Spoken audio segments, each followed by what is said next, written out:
I'm Tina Avira Tharagan. I run a business, Tina Avira Signature Cakes. I do customized cakes, wedding cakes, caricature cakes, portrait painted cakes, etc. I live at Kadamatra, Cochin.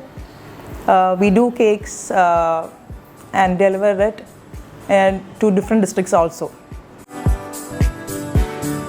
My wedding was in 2008, and it was a wedding cake that actually struck me a lot. My wedding cake, it was a 3-tier cake with lots of floral and foliage in it. And back then in 2008, seeing a cake with lots of flowers and so fragile and so beautiful it was. Actually, while on stage with my partner, instead of looking at the guest or like, with all that happiness on the face, I'm actually looking into the wedding cake and was wondering how it was made and what would be the content. Because I only have seen royal ice cakes for most of the weddings. And then this kept on pondering in my head for a few months. And we were in Chennai after our wedding. And those days I used to sit and Google, and I wanted to find out what this material was, because I didn't have any access to any class then. And then I actually, with that passion in mind, I actually went forward, Googled, and like we all say, നമ്മുടെ Google അപ്പാപ്പൻ, അതെ, Google അപ്പാപ്പൻ തന്നെയായിരുന്നു എൻ്റെ ഒരു ആശ്രയം. And I used to spend more time in that. But first I started off with candle making. Candle making, അത്രയ്ക്ക് അങ്ങ് ഇതായില്ല. എനിക്കെന്തോ I wasn't feeling that happy. Before my marriage, I used to do a small art and craft episode in Shalom TV for the kids. Jesus Kids എന്ന് പറഞ്ഞൊരു ചെറിയ episode ചേർന്ന്. അപ്പം I used to actually do different kinds of art and craft, and then that thing was there in my mind. So that craze was there for art and craft, and that kept me moving. And this cake thing, on this another side, I kept on Googling, and I wanted to find some way to get it, get to know about the medium, what kind of medium it was. And then what I did was, I started making cutters of my own. I was like so fascinated by Ron Ben Israel's work. He is like an awesome cake artist, sugar artist indeed. His flowers are like so awesome. It's very natural. So that is when I started, getting more into it. I used to like cooking also. So the baking part of it was actually easy for me. I used to take recipes from online and then just started baking. And moreover, I wanted to have that art and that creativity on the cake. That is what kept me different from then and now also. So I started baking for my friends. First I baked for my daughter's first birthday cake. It was just simple chocolate, like anyone's chocolate cake. It was a simple chocolate cake, but it was a huge one. Then it was in 2010, and it went on. Again, my inquisitive for all these kind of more new techniques, the floral things, the 3D gravity defying cakes, and all those things came on, hitting me from here and there, because watching international cake artists was like main hobby. I used to watch in TLC all the episodes, and now I think at the present moment, everything is readily available. You just have to go search on the net, and then you get it right at your doorstep. But then it was like, back then it was very tough, and the classes and everything was like very expensive. Actually then, every other couple after marriage, you will have a financial stringiness unless or until your family is like, have a big financial support from both the sides. Otherwise, each family, they have a small struggle to build up this new family. So since that was happening in our part also, I couldn't afford to put in more money in classes to learn all these things. ഈ cake ഉണ്ടാക്കൽ എന്ന് പറഞ്ഞിട്ടുണ്ടെങ്കിൽ നമുക്ക് വീട്ടിലൊക്കെ എല്ലാവരുടെയും വിചാരമോ എന്തോ ഉണ്ടാക്കി കൊടുക്കൽ അതൊക്കെ അത്രയും നമുക്ക് ചേരുന്ന ഒരു പരിപാടിയല്ല. അങ്ങനത്തെ ഒരു ക്രിയേറ്റീവ് സൈഡ് ഉണ്ടെങ്കിലും അത്രയ്ക്ക് അങ്ങൊരു സപ്പോർട്ടൊന്നും ഉണ്ടായിരുന്നില്ല ഫാമിലിയുടെ കയ്യിൽ നിന്ന്. ഒരു ഹോബി ആയിട്ട് okay you can take it forward, but not as a business point of view. But my main motive was actually I didn't want to work. I didn't want to, because once the children are at home, I didn't want to go off for work, and then so that's how this hobby thing came into mind. And that's how that after candle making, since I thought it wasn't a successful thing, I thought why not cake itself, because that passion was still lying there inside me. And then I started off with the cake. And even if it was not for, on a business point of view, I actually wanted to make myself happy, because I'm doing some, putting some creative or quality time into something that I like. And slowly by through the help of friends and family, through the word of mouth, it just got bigger and bigger. And what I used to actually cling on to was that whatever I do should be more perfect, even if it's a small cake, that whatever when people look at a cake, they shouldn't feel it as, oh, idu cake a anganeyalla, ഇത് കേക്കാണോ എന്നുള്ളൊരു ആ ഒരു attitude ആണ്. That is what I want my clients to say. So likewise, like I said earlier, I was more into the 3D cakes, gravity defying cakes. Those were my specializations. And കുറേ നമുക്ക് കുഞ്ഞുങ്ങളൊക്കെ എനിക്ക് ചെറുതായിരുന്നു. എനിക്ക് 3 പിള്ളേരുണ്ടെന്ന് ഞാൻ നേരത്തെ പറഞ്ഞായിരുന്നു. അപ്പം ഇവരൊക്കെ ഒന്ന് സെറ്റിൽ ഡൗൺ ആക്കി അവരെയൊക്കെ ഉറക്കിയിട്ടൊക്കെ ആയിരിക്കും ഞാൻ മിക്കവാറും രാത്രി കാലങ്ങളിലായിരുന്നു I used to do my cakes. Overnight I used to sit and then spend time. When they the main reason is like because if by the time they are awake and active, ആ സമയത്ത് ഞാൻ cake ചെയ്യാൻ പോയിട്ടുണ്ടെങ്കിൽ ഓരോന്നൊന്ന് മാന്തലും പിടിക്കലും ഒക്കെ ആയിരുന്നു. So instead of getting distracted, I always opted for a time after they sleep. So that's how my around 7 to 8 years of my cake years went. I used to do everything at night. എനിക്ക് നേരത്തെയൊക്കെ ഭയങ്കര insecurity feeling ഉണ്ടായിരുന്നു. Maybe that's the reason why I never use to tell my friends or like ഒന്നാമത്തെ socialising ഭയങ്കര കുറവാണ്. ആ കൂട്ടത്തിൽ ഞാൻ തന്നെ ആയിട്ട് പറയത്തില്ലായിരുന്നു ദാറ്റ് ഐ മേക്ക് കേക്ക് എന്നോ or I own this business എന്നോ or this is like my creation ഒന്നും ഞാൻ പറയത്തില്ലായിരുന്നു. Only through the second party or third party or whosoever, they used to spread the thing through word of mouth. And slowly I had started Facebook and Instagram, and through that I used to take orders. And only through that, maybe more marketing ന്റെ ഒരു സാധനങ്ങളൊന്നും ഞാൻ അടുത്ത് കിട്ടിട്ടില്ല. ഈ മെയിനായിട്ട് ആ സമയത്തും ഒക്കെ ഉണ്ടായിരുന്ന ഒരു പ്രശ്നം എന്ന് വെച്ചാൽ ഫിനാൻഷ്യൽ ഒരു ആസ്പെക്റ്റ് തന്നെയായിരുന്നു. പിന്നെ നമുക്ക് എല്ലാവർക്കും അറിയാലോ, നമ്മളൊക്കെ വീട്ടിലെ അമ്മമാരാണ്, നമുക്ക് പിള്ളേരുണ്ട്, കുറേ ഉത്തരവാദിത്തങ്ങളുണ്ട്. അപ്പം അങ്ങനെയൊക്കെ വരുമ്പം ഉണ്ടായിരുന്ന ഒരു സംഭവം എന്ന് വെച്ചിട്ടുണ്ടെങ്കിൽ എനിക്ക് ചിലപ്പം എല്ലാം ഞാൻ പ്ലാൻ ചെയ്ത് ഷെഡ്യൂളൊക്കെ ചെയ്ത് ഓരോ കേക്കിനൊക്കെ വേണ്ടി ഞാൻ പറഞ്ഞല്ലോ ഞാൻ വളരെ ചുരുക്കം ഓർഡേഴ്സാണ് ഞാൻ എടുക്കാറുണ്ടായിരുന്നുള്ളൂ. സോ അറ്റ് ദാറ്റ് ടൈം ഞാനിങ്ങനെ ഓരോന്നെല്ലാം പ്ലാൻ ചെയ്യും.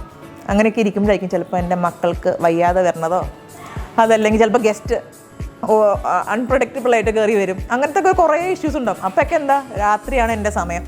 ആ സമയത്ത് എങ്ങനെയൊക്കെയോ ഇരുന്ന് ഞാൻ തട്ടിക്കൂട്ടിയൊക്കെ ചെയ്യും. അപ്പോൾ ചിലപ്പോൾ ഓവർ സ്ട്രെയിൻഡ് ആകാം, ഓവർ സ്ട്രെസ്ഡ് ഔട്ട് ആകാം, I don't know. But anyway you will have to manage. ഇപ്പോൾ ബാക്കിയുള്ള നമുക്ക് പോയിൻറ്റ്സ് എന്നൊക്കെ പറയുമ്പോൾ ഇറ്റ്സ് ഫിനാൻഷ്യൽ ഉണ്ട്, ഇതൊക്കെ ഉണ്ട്. പക്ഷേ മെയിനായിട്ട് ഈ മെൻ്റൽ സ്ട്രെയിൻ, മെൻ്റൽ സ്ട്രെസ്, അങ്ങനത്തെ കുറേ ആസ്പെക്ട്സ് ഉണ്ട് നമ്മുടെ ഒരു പെണ്ണിൻ്റെ മനസ്സിൽ കൂടെ പോകുന്ന ഒരു സംഭവം.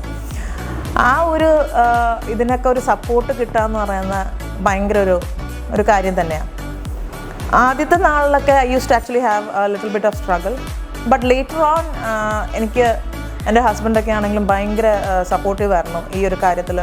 പിള്ളേരൊക്കെ നോക്കാനാണെങ്കിലും if I have deadline to keep, അങ്ങനത്തെ ഒക്കെ കുറേ ഹെൽപ്പ് എൻ്റെ parents, both my parents, in laws ആണെങ്കിലും both my parents had help me. അങ്ങനത്തെ ഒക്കെ ഒരു ഇതുണ്ടായിരുന്നു. പിന്നെ ഇപ്പം ഒരു മാർക്കറ്റിംഗ് അല്ലെങ്കിൽ എൻ്റെ ഒരു ഡെവലപ്മെൻറ്റ് പോയിൻ്റ് ഓഫ് വ്യൂവിൽ പറയുകയാണെങ്കിൽ ഒന്നാമത്തെ കാര്യം ഞാൻ ഒത്തിരി അങ്ങോട്ട് എഫേർട്സ് ഇട്ടിട്ടുണ്ടാവില്ല. ഒരു പുറത്തുനിന്നൊരു തേർഡ് പാർട്ടി മാർക്കറ്റിംഗ് ഒരു സംഭവം ഇട്ടില്ല. ഞാൻ തന്നെയാണ് എല്ലാം insta handles and Facebook handles ഒക്കെ മാനേജ് ചെയ്യുന്നത്. And actually it's a one man show. I do the baking from scratch till the end product. Photography ആണെങ്കിലും എഡിറ്റിംഗ് ആണെങ്കിലും uploading social media everything is done by myself. And no some by God's grace എന്തോ ഇപ്പം അങ്ങനെ പോകുന്നുണ്ട്. And maybe in later in year or two I would like to expand my business a little bit. But കൂടുതലും എൻ്റെ ആ ഒരു പേരിനകത്ത് ഇരിക്കുന്ന ഒരു സംഭവമാണ് Tina Avira signature cakes. Earlier my name was cake bliss by Tina Avira എന്നായിരുന്നു. പക്ഷേ ആ കേക്ക് ബ്ലിസ് എന്നൊക്കെ ആയിരുന്നു ആദ്യം ഫേസ്ബുക്ക് സ്റ്റാർട്ട് ചെയ്തപ്പോൾ സമയത്ത് ഞാൻ ജസ്റ്റ് ഒരു പേരിന് വേണ്ടിയൊക്കെ ഇട്ടതാണ്. കേക്ക് ബ്ലിസ് എന്ന് പറഞ്ഞാലും there were lots of names or like lots of business named cake bliss. അതിനകത്ത് അത്രയ്ക്ക് ഒരു യൂണീക്നെസ് വരാത്ത പോലെ തോന്നി. And then later on I added cake bliss by Tina Avira. ആൾക്കാർക്ക് ചോദിച്ചിട്ട് കേക്ക് ബ്ലിസ് നമ്മുടെ ആണോ അല്ലെങ്കിൽ ടിനയുടെ ആണോ അങ്ങനെയൊക്കെ ചോദിച്ചൊക്കെ വരാൻ തുടങ്ങിയപ്പോൾ എഗെയിൻ ആ ഒരു ഇത് ആർക്കും മനസ്സിലാവുന്നില്ല നമ്മൾ ചെയ്തേക്കുന്നതിൻ്റെ ഒരു സംഭവം. I changed my name to Tina Avira signature cakes. That's how that name came in. And ഞാൻ തന്നെയാണ് എൻ്റെ ലോഗോ ഡിസൈൻ ചെയ്തതും. It's actually just a simple design.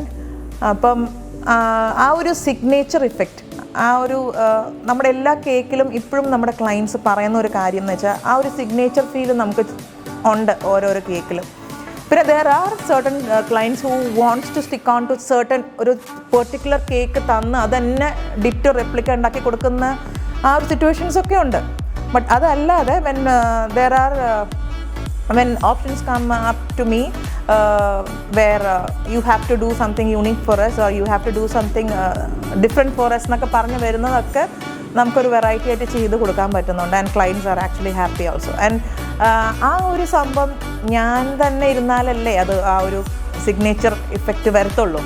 So that is the main reason why I am not expanding. അപ്പം I actually wanted to take care of my family life plus ഒരു business ആ ഒരു രീതി കൊണ്ടുപോകണം. അതുകൊണ്ടാണ് ഞാൻ അങ്ങനെ ഇരുന്നത്. കുറച്ച് നാൾ മുമ്പ് കാവ്യയുടെ ബേബി ഷവർ ഉണ്ടായിരുന്നു. അപ്പം അത് ഹൈലി കോൺഫിഡൻഷ്യൽ ആയിട്ടുള്ളൊരു പരിപാടി ആയതുകൊണ്ട് I was asked to bake a cake. And I made a cake and then എല്ലാം ഇട്ടു. എനിക്ക് പോലും അതിൻ്റെ ആ ഒരു ഫോട്ടോസ് പോലും എനിക്ക് കിട്ടിയിട്ടുണ്ടായിരുന്നില്ല അന്നേരം. ബട്ട് പെട്ടെന്ന് ഇത് മീഡിയയിൽ സ്പ്രെഡായി. സംഭവങ്ങളൊക്കെ തീ പരത്തുന്ന പോലത്തെ രീതിയിലായിരുന്നു ഈ സാധനം സ്പ്രെഡായത്. അപ്പോഴത്തേക്കും കേക്കൊക്കെ മാത്രമേ വരുന്നുള്ളൂ. ആരെ ചെയ്ത് എന്താണെന്നുള്ളത് അവിടെ നമുക്കൊരു പബ്ലിസിറ്റിയെ കിട്ടിയില്ല. ബട്ട് എന്നെ അറിയാവുന്ന അല്ലെങ്കിൽ എൻ്റെ കേക്ക് അറിയാവുന്ന കുറേ ആൾക്കാർ ഈ കേക്ക് കണ്ടിട്ട് ഇത് ടിനയുടെ ഒരു സിഗ്നേച്ചർ പോലെ ഉണ്ടല്ലോ, ടിന ഉണ്ടാക്കുന്ന പോലത്തെ ഒരു കേക്ക് ആണല്ലോ എന്നുള്ളൊരു കുറേ 2-3 ഫ്രണ്ട്സ് ഇങ്ങനെ പറഞ്ഞു. അപ്പോഴാണ് എനിക്ക് നമ്മുടെ ഒരു പേര് അവിടെ ഇല്ലെങ്കിൽ പോലും നമ്മുടെ ഒരു സിഗ്നേച്ചർ അല്ലെങ്കിൽ ഒരു കാണാത്ത ഒരു ഒപ്പ് അവിടെ ഉണ്ടല്ലോ എന്നുള്ളൊരു തോട്ട് എൻ്റെ മനസ്സിൽ വന്നിട്ട് ആൻഡ് ഐ ഗോട്ട് ഒത്തിരി സന്തോഷമുള്ളൊരു ഇതെന്ന് വെച്ചിട്ടുണ്ടെങ്കിൽ last year I had a chance to make Mammookka's birthday cake and it was Kunchacko Boban and Priya who gave the order. അപ്പം അതൊരു ഭയങ്കര ഒരു മൈലേജ് ആയിരുന്നു. I never expected that to happen. That was like 1 in thousands ഒക്കെ ആയിരിക്കും എന്നുള്ള രീതിയിലായിരുന്നു ഞാനത് വിചാരിച്ചുകൊണ്ടിരുന്നത്. പക്ഷേ അന്നേരം ഒട്ടും പ്രതീക്ഷയില്ലാതെയാണ് നമുക്കതിനൊരു ഹൈലൈറ്റ് കിട്ടുന്നതും ആ ഒരു ഭയങ്കര ഒരു സന്തോഷം ഉള്ളൊരു നിമിഷമായിരുന്നു അത്. കഴിഞ്ഞ നമ്മുടെ കൊറോണയുടെ സമയത്ത് എൻ്റെ ഒരു കസിൻ ഉണ്ടായിരുന്നു Kannur. She is actually Kunchacko Boban's cousin sister also. And she wanted to see Izahaak and she couldn't see. മറ്റേ ഒരു കൊറോണയുടെ സമയത്തൊക്കെ ആയതുകൊണ്ട് അങ്ങനെ. അപ്പോൾ ചേച്ചി എന്നോട് പറഞ്ഞു, you do something very creative, very unique and so that I can give it to him because I miss him so much എന്നൊക്കെ പറഞ്ഞായിരുന്നു. അപ്പോൾ അങ്ങനെ ഞാൻ വെച്ചാൽ എന്താണിപ്പോൾ കൊടുക്കുക, because it is not his birthday, ഒരു ഒക്കേഷനിലും ഒന്നുമില്ല, എന്താ കൊടുക്കുക എന്നൊക്കെ ഇങ്ങനെ വിചാരിച്ചിരുന്നപ്പോഴാണ് എനിക്ക് അങ്ങനെ സ്ട്രൈക്ക് ചെയ്തിട്ട് ഞാനൊരു ഹാൻഡ് പെയിൻറ്റഡ് പോർട്രേറ്റിൻ്റെ പസിൽഡ് കപ്പ് കേക്ക്സാണ് ഞാൻ കൊടുത്തിരുന്നത്. ആൻഡ് ദാറ്റ് വാസ് ആക്ച്വലി ഭയങ്കര ഒരു ചലഞ്ചിങ് ആയിരുന്നു. എന്നുവെച്ചാൽ പണ്ടൊക്കെ ഞാൻ ഓയിൽ പെയിൻറ്റിംഗ് ഒക്കെ ചെയ്യുമ്പോൾ ഞാൻ പോർട്രേറ്റ്സ് അത്രയ്ക്കങ്ങ് ഞാൻ ഓയിൽ പെയിൻറ്റിങ്ങിലും ചെയ്തിട്ടില്ല. So it was the first time I was doing it on edible medium. Edible mediumത്തിൽ നമുക്കറിയാലോ, നമുക്ക് കുറേ നമുക്കൊരു എന്താ പറയുക പ്രശ്നങ്ങളുണ്ട് അതിനകത്ത്. നമുക്കങ്ങനെ നമ്മൾ വിചാരിക്കുന്ന പോലത്തെ ഒരു രീതിയിലൊന്നും നമുക്കതൊന്നും കിട്ടത്തില്ല, മേർജ് ചെയ്ത് കിട്ടത്തില്ല, നമുക്ക് അങ്ങനത്തെ കുറേ ഇഷ്യൂസ് ഉണ്ട്. അപ്പോൾ അങ്ങനെ പക്ഷേ ആ ഒരു സംഭവം അത് ഭയങ്കര ഒരു നല്ലൊരു എന്താ പറയുക റീച്ചായിരുന്നു എനിക്കത്. അപ്പോൾ അന്ന് അവർക്കും ഭയങ്കര സന്തോഷമായിരുന്നു കാണാൻ. ഇസാക്കിനും അതെ ഭയങ്കര ഇഷ്ടപ്പെട്ടായിരുന്നു. അവനും കുഞ്ഞായിരുന്നപ്പോഴാണെങ്കിലും അത് കണ്ടപ്പോൾ തൊട്ട് ഭയങ്കരമായിട്ട് ഇഷ്ടപ്പെട്ടായിരുന്നു. So that was one thing, and then from then on I had done lots of cakes for Kunchaka Boban and Pishardi also, and അങ്ങനെയാണ് എനിക്ക് മമ്മൂക്കയുടെ ആ കേക്കും വന്നിരുന്നത്. അപ്പം മമ്മൂക്കയുടെ I got a chance to do the cake, മമ്മൂക്കയുടെ 70th birthday cake last year എനിക്ക് ചെയ്യാൻ പറ്റി. അത് ഞാനപ്പോൾ വിചാരിച്ചിരുന്ന ഒരു 1 among thousands എന്നൊക്കെയാണ് വിചാരിച്ചിരുന്നത്. പക്ഷേ എന്തോ ആ ഒരു യൂണീക്നെസ്സിൽ എന്തോ നമുക്ക് അതിനുള്ള നല്ലൊരു മൈലേജും കിട്ടി. I felt so happy. ഒരിക്കലും പ്രതീക്ഷ earlier we had a lot of struggles in getting the materials and everything, because I used to rely on my cousins who are abroad, to get the raw materials or like specific ആയിട്ടുള്ള കാര്യങ്ങൾ. The basic ഒരു സാധനങ്ങളല്ല, but specific ആയിട്ടുള്ള സാധനങ്ങൾ, and then tools ഒക്കെ that's all that was available only abroad. And I used to tell them before when they started planning their vacation, ആ സമയത്ത് തന്നെ അവരെന്നെ ഇങ്ങനെ പറയും, എൻ്റെ അടുത്ത് പറയും, അതെ ഞങ്ങൾ വെക്കേഷൻ വരുന്നുണ്ട്, ഇന്ന ദിവസമാണ് വരുന്നത്. So by that time what I do is I purchase everything, and then I'll make sure that they get it on time, and then they'll bring it down to India. And ഇപ്പോഴത്തെ കാലത്ത് അന്നൊക്കെ എന്ന് വെച്ചാൽ നമുക്ക്, ഞാൻ പറഞ്ഞല്ലോ, നമുക്കൊരു ക്ലാസ്സിനാണെങ്കിൽ നമുക്ക് ഒന്നാമത്തെ കാര്യം എന്നെ സംബന്ധിച്ച് എനിക്ക് ഫിനാൻഷ്യലായിട്ടുള്ളൊരു സംഭവം ഉണ്ടായിരുന്നതുകൊണ്ട് എനിക്കങ്ങനെ ഒന്നിനും കൂടാനൊന്നും പറ്റിയിട്ടില്ല. ഞാൻ തന്നെയാണ് കണ്ടുപിടിച്ച് ഇങ്ങനെ ഓരോന്ന് ചെയ്ത് പഠിച്ച് അങ്ങനെ ഒരു നോക്കി ഒക്കെയാണ് ചെയ്തേക്കുന്നത്. ഇന്നത്തെ കാലത്ത് എനിക്ക് കുറേ എൻക്വയറീസ് വരുന്നവർ ഈവൻ പഠിക്കണം, എല്ലാവർക്കും പെട്ടെന്ന് തന്നെ കാരിക്കേച്ചറോ അല്ലെങ്കിൽ എന്താ പറയുക ഫിഗറിൻസും അങ്ങനത്തെ സാധനങ്ങളൊക്കെ എല്ലാം കുറച്ചും കൂടി ഹൈ എൻഡ് സാധനങ്ങളൊക്കെ പഠിക്കണം. എല്ലാം ഭയങ്കര എളുപ്പത്തിൽ തന്നെ പഠിക്കണം. അല്ലെങ്കിൽ പോട്ടെ വേറെ കുറേ എൻക്വയറീസ് വരുന്ന ഇതെങ്ങനെയാണ് ചെയ്യുന്നത്, ഇതെങ്ങനെയാണ് ഇത് അതിൻ്റെ സംഭവം എന്താ, കണ്ടൻറ് എന്താ, അതിൻ്റെ ഡെപ്തിലേക്ക് അവർക്ക് ഒറ്റയടിക്ക് ഒറ്റ ക്വസ്റ്റ്യനിൽ അത് ആൻസർ അപ്പം തന്നെ കിട്ടണം. അത് ഞാൻ വിചാരിക്കുക എന്ന് വെച്ചാൽ ഒന്ന് ഗൂഗിൾ ചെയ്ത് നോക്കിയാലോ അല്ലെങ്കിൽ ജസ്റ്റ് ഒന്ന് വേറെ ഏതെങ്കിലും ഒരു സൈറ്റിൽ കയറി നോക്കിയാൽ പോലും കിട്ടുന്ന answers it's readily available on the net. പക്ഷെ അതിന് പോലും ഇപ്പം നമുക്ക് ഇപ്പം കയറി വരുന്ന ഹോം ബേക്കേഴ്സ് അതിന് പോലും ഒരു താല്പര്യം കാണിക്കുന്നില്ല. ആൻഡ് ഇപ്പം എനിക്കൊരു കണ്ടേക്കുന്ന ഒരു സംഭവം എന്ന് വെച്ചിട്ടുണ്ടെങ്കിൽ കൂടുതലും ഇപ്പം എനിക്ക് ശരിക്കും കോമ്പറ്റീഷൻ വന്നേക്കുന്ന ഒരു സാധനം, ഐ ഡു ഷുഗർ ഫ്ലവേഴ്സ് ആണ് കൂടുതലും ഞാൻ ചെയ്യുക. എനിക്ക് ആർട്ടിഫിഷ്യലിനോട് അത്രയ്ക്ക് അങ്ങ് താല്പര്യമില്ല. But if the client insist or അവർക്കത് അങ്ങനെ സ്പെസിഫിക് ആയിട്ട് വേണം, ഫ്രഷ് ഫ്ലവേഴ്സ് അല്ലെങ്കിൽ ആർട്ടിഫിഷ്യൽ ഫ്ലവേഴ്സ് വേണമെന്ന് പറഞ്ഞാൽ മാത്രമേ ഞാൻ വെക്കുകയുള്ളൂ. അപ്പോൾ ഇപ്പോൾ എന്ന് പറഞ്ഞാൽ ബാക്കി എല്ലാവരും ചെറുതായിട്ടൊന്ന് ബേക്ക് ചെയ്ത് തുടങ്ങുന്നവർക്കൊക്കെ ഈ പറഞ്ഞ പോലെ മുകളിൽ ആർട്ടിഫിഷ്യൽ ഫ്ലവേഴ്സും സാധനങ്ങളൊക്കെ വെച്ചിട്ട് അത് അങ്ങോട്ട് ഫോട്ടോയിൽ it looks all the same. Okay, yes of course നമുക്ക് എന്തായാലും ഒരു ഹെൽപ്പ് ഉണ്ടെങ്കിൽ നമുക്ക് മുന്നോട്ട് എന്തായാലും നല്ല രീതിയിൽ വളരും. നമുക്കിപ്പോൾ ഏറ്റവും ആവശ്യം നമുക്ക് ഫിനാൻഷ്യൽ ഹെൽപ്പ് അല്ലെങ്കിൽ ഒരു മോറൽ സപ്പോർട്ടൊക്കെയാണ്. ആ ഒരു പാഷനൊക്കെ ഉണ്ടാവും നമുക്ക്. പക്ഷേ ആരും ഒരു പുഷ് തരാനോ അല്ലെങ്കിൽ നമുക്ക് എവിടെയെങ്കിലും ആ ഒരു ഫിനാൻഷ്യലിൻ്റെ ഒരു ചെറിയൊരു ഡൗൺഫോളൊക്കെ വരുമ്പോഴാണ് നമ്മളവിടെ നിന്ന് പോകുന്നത്. അപ്പോൾ എനിക്ക് പറയാനുള്ളത്, it's actually to all the budding entrepreneurs that if you feel that you are like having a full stop in your journey, അതായത് you have a passion and you can't go any further, ഒരു moral support കിട്ടാത്തതുകൊണ്ടാണോ അല്ലെങ്കിൽ ഒരു financial support കിട്ടാത്തതുകൊണ്ടാണോ, നിങ്ങളുടെ എല്ലാവരുടെയും passion നല്ല രീതിയിൽ മുന്നോട്ട് വളരട്ടെ, വലുതാവട്ടെ എന്ന് ഞാൻ ആശംസിക്കുന്നു.